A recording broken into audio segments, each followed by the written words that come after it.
இந்த நாளுக்கு பின்னால் இனி ஒரு வாழ்க்கை இல்லை என்கிற நிலையில் வாழ்ந்து முடித்துவிட்ட ஒரு கணத்தை எண்ணி நாம் இந்த உலக வாழ்க்கையில் என்ன செய்திருக்கிறோம், அந்த இறுதி முடிவை சந்திக்கிற வேளையில் அந்த இறுதி முடிவை சரியாக சந்திப்பதற்கும் நியாயமாக எதிர்கொள்வதற்கும் தயாராகத்தான் இருக்கிறோமா என்பதை பேசிக்கொண்டிருக்கிற நானும் கேட்டுக்கொண்டிருக்கிற நீங்களும் சுய பரிசோதனை செய்கிற ஒரு சின்ன சந்தர்ப்பமாக இந்த இடத்தை நாம் பயன்படுத்திக் கொள்ளலாம் என்று நினைக்கிறேன்.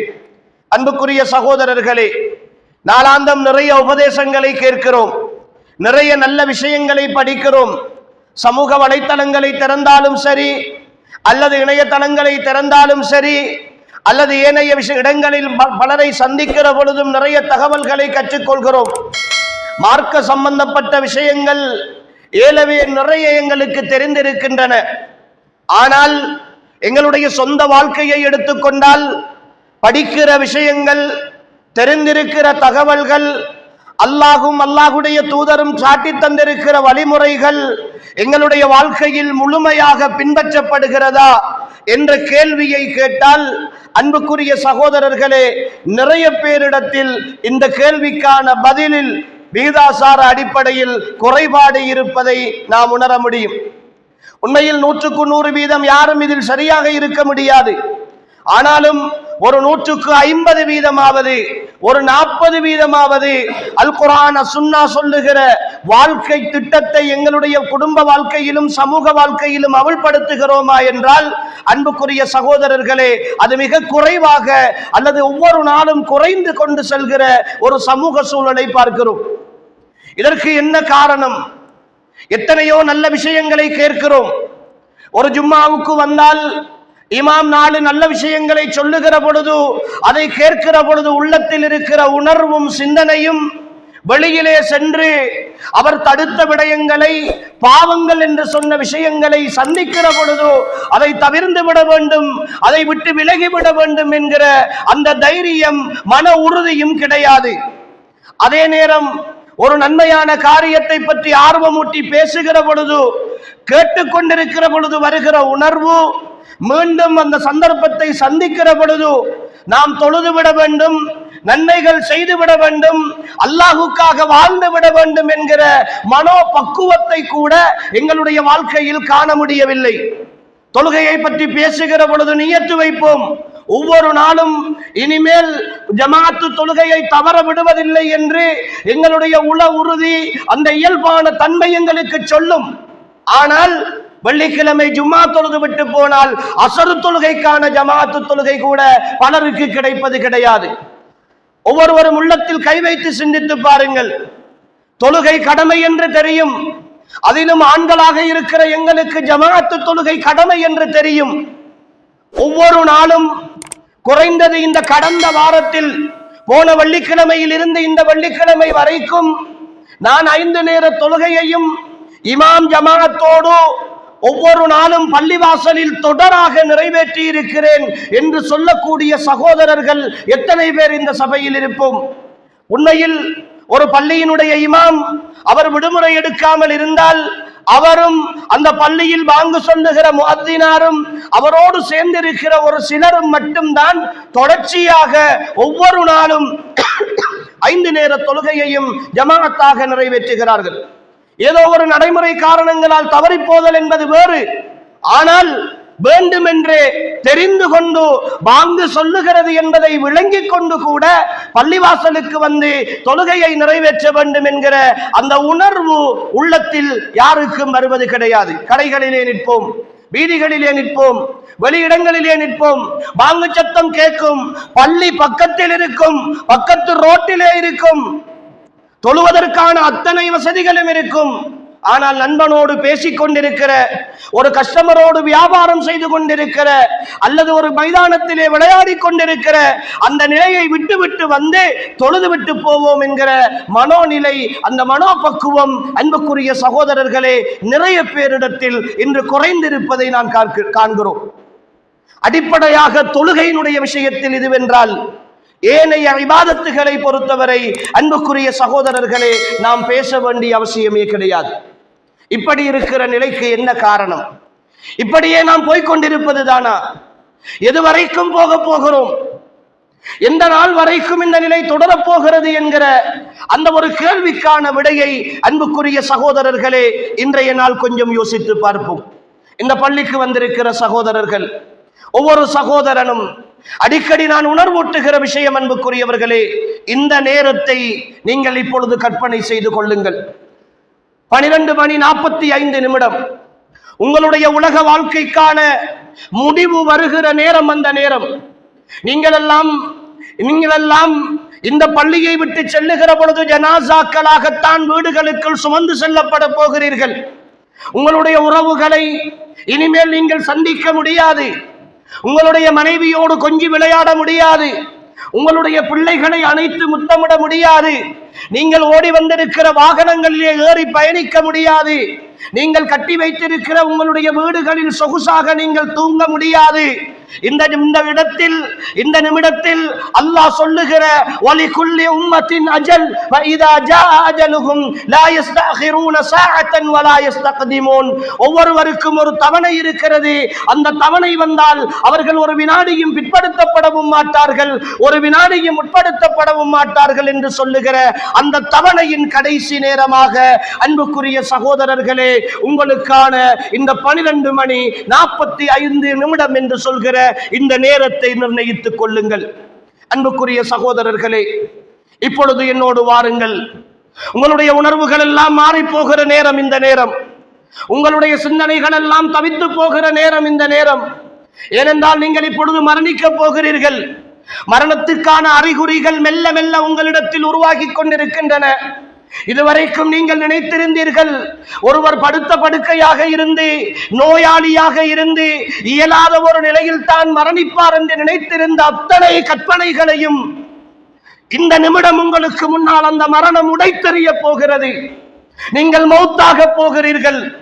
நீங்கள் இந்த உலகத்தில் செய்துவிட்ட அத்தனை காரியங்களுக்குமான முடிவை காணுகிற நேரம் இந்த நேரம்.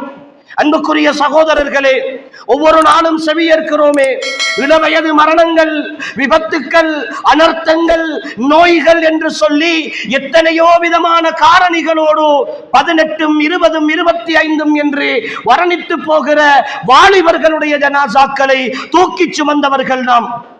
அன்புக்குரிய சகோதரர்களே, அந்த நிலை இப்பொழுது எனக்கும் உங்களுக்கும் ஏற்பட போகிறது. உள்ளம் அப்படியே ஏதோ ஒன்றை இழந்து தவிக்கிற தவிப்போடு இருக்கிறது. ஒரு வகையான அமைதி காற்றை சுவாசிக்கிற நிலையில் என்னுடைய உள்ளம் இருக்கிறது.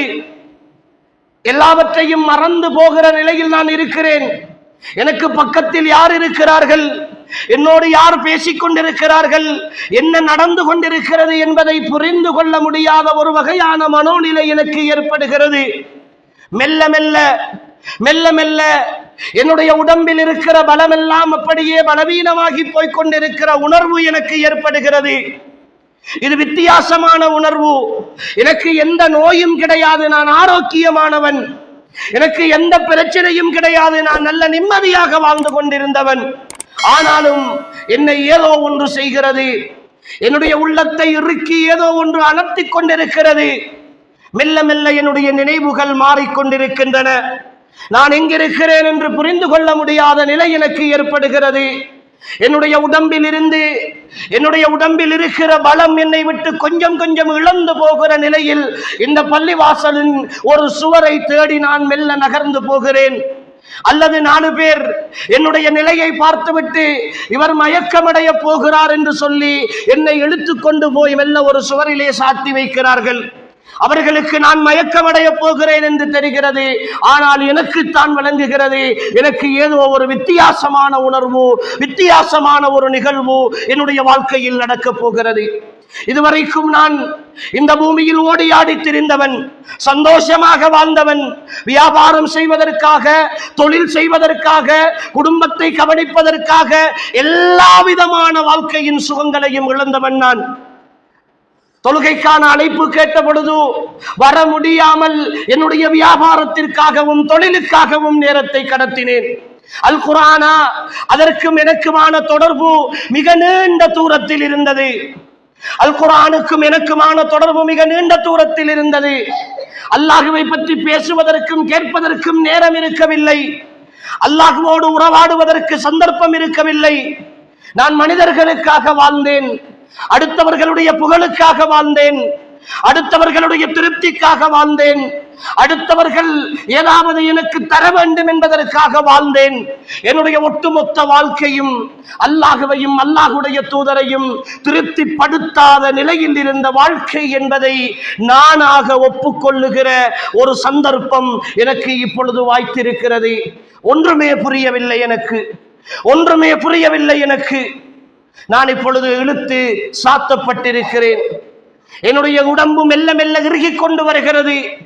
ஏதேதோ வித்தியாசமான நிகழ்வுகள் என்னை சுற்றி நடந்து கொண்டிருக்கின்றன. என்னுடைய பார்வையில் இருந்தும் என்னுடைய கேள்வியில் இருந்தும் எனக்கு பக்கத்தில் பேசிக் கொண்டிருப்பவர்களும் பார்த்து கொண்டிருப்பவர்களும் மறைந்து போய்க் கொண்டிருக்கிறார்கள்.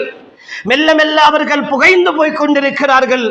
என்னுடைய பார்வையும் என்னுடைய பேச்சும் என்னுடைய உடம்பும் சக்தியை இழந்து போவதாய் உணர்கிற கடைசி நேரம் அந்த நேரம். அன்புக்குரிய சகோதரர்களே, இப்பொழுது நான் நினைத்து பார்க்கிறேன். என்னுடைய மனைவி, நான் பாசமாக பார்த்த மனைவி, எனக்காக வீட்டிலே இன்று வெள்ளிக்கிழமை ஜுமா தொழுது விட்டு என்னுடைய கணவர் வருவார், என்னுடைய பிள்ளை வருவான் என்று சொல்லி எனக்காக பார்த்து பார்த்து சமைத்து வைத்திருக்கிறாள். எனக்கு இப்பொழுது விளங்குகிறது, அந்த சாப்பாட்டை என்னால் சாப்பிட முடியாது. என்னுடைய உள்ளம் தவிக்கிறது.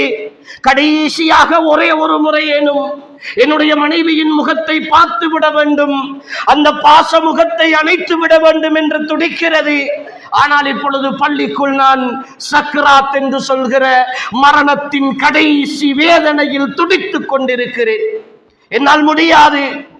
என்னுடைய பிள்ளை இப்பொழுதுதான் 3 வயது, இப்பொழுதுதான் 10 வயது, இப்பொழுதுதான் 16 வயது.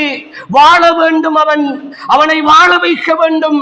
என்னுடைய மகளுக்கு ஒரு நல்ல மாப்பிள்ளை பார்க்க வேண்டும், ஒரு சிறந்த வாழ்க்கையை கொடுக்க வேண்டும் என்ற கனவுகளோடு தான் நான் ஓடி ஓடி உழைத்தேன். என்னுடைய சிந்தனைகள் எல்லாம் அதுதான்.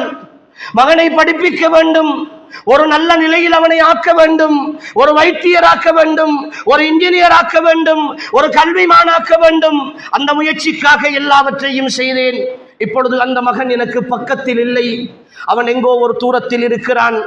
இப்பொழுது அவனை பார்க்க வேண்டும் என்ற ஆசை. ஆனால் என்னுடைய பார்வை மங்கி போயிருக்கிறது. என் கேள்விகள் எல்லாம் செயலிழந்து போயிருக்கின்றன. ஏதோ ஒன்று என்னுடைய உடம்பை அடித்து போடுவதான உணர்வோடு சக்கராத்தின் வேதனையில் துடித்துக் கொண்டிருக்கிறேன் நான். சக்கராத்தின் வேதனையில் துடித்துக் கொண்டிருக்கிறேன் நான். என்னுடைய சொத்துக்கள், தேடி போட்ட சொத்துக்கள் அங்குமிங்குமாக யாருக்கும் அதை பற்றி சொல்லவில்லை. மனைவி இடத்தில் கூட இந்த இடத்தில் இன்னும் ஒரு கடை வாங்கி இருக்கிறேன், ஒரு காணி வாங்கி இருக்கிறேன், அல்லது இவருக்கு இத்தனை லட்சம் கடன் கொடுத்திருக்கிறேன், அல்லது இவர் இத்தனை ஆயிரம் எனக்கு கடன் தர வேண்டும் என்ற தகவல்களையும் நான் சொல்லவில்லை. எந்த வசியத்தும் நான் செய்யவில்லை. நான் நினைத்திருந்தேன், இன்னும் காலம் இருக்கிறது, இந்த ஜும்மா போனால் என்ன, அடுத்த ஜும்மா வரும், அடுத்த ஜும்மா போனால் என்ன, அடுத்த ஜும்மா வரும். இப்பொழுதுதான் 2024, எனக்கு வயதும் 24. இப்பொழுதுதான் இன்னும் ஒரு 24 வருடம், இன்னும் ஒரு 45 வருடம் நான் வாழத்தானே போகிறேன், 2050 நான் இருக்கத்தானே போகிறேன் என்றுதான் நான் நம்பிக்கொண்டிருந்தேன். அதனால் தான் என்னுடைய செல்வங்கள் எல்லாம் அங்கும் இங்கும் சிதறி போய் கிடக்கின்றன. இப்பொழுது நினைக்கிறேன், என்னுடைய மனைவிக்கும் பிள்ளைகளுக்கும் அதை சொல்லிவிடுவோம், என்னுடைய குடும்பத்திற்கு அதை சொல்லிவிடுவோம். முடியவில்லை. சக்கராத்தின் வேதனையில் நான் துடித்துக் கொண்டிருக்கிறேன். என்னிடத்திலே பள்ளிவாசல் கட்டுவதற்கு தாருங்கள் காசு கேட்டு வந்தார்கள். ஒரு ஏழை குமருக்கு வாழ வைப்பதற்கு காசு கேட்டு வந்தார்கள். ஒரு ஏழை குடும்பத்தின் பசி தீர்ப்பதற்கு காசு கேட்டு வந்தார்கள். ஒரு பாடசாலைக்கு உதவி செய்யுங்கள் என்று வந்தார்கள். என்னிடத்தில் இருந்தது 1000 கொடுக்க முடியுமாக இருந்தது, ஒரு 10,000 கொடுக்க முடியுமாக இருந்தது. சில 100களையும் சில்லறைகளையும் தெளித்து அவர்களை அனுப்பிவிட்டேன்.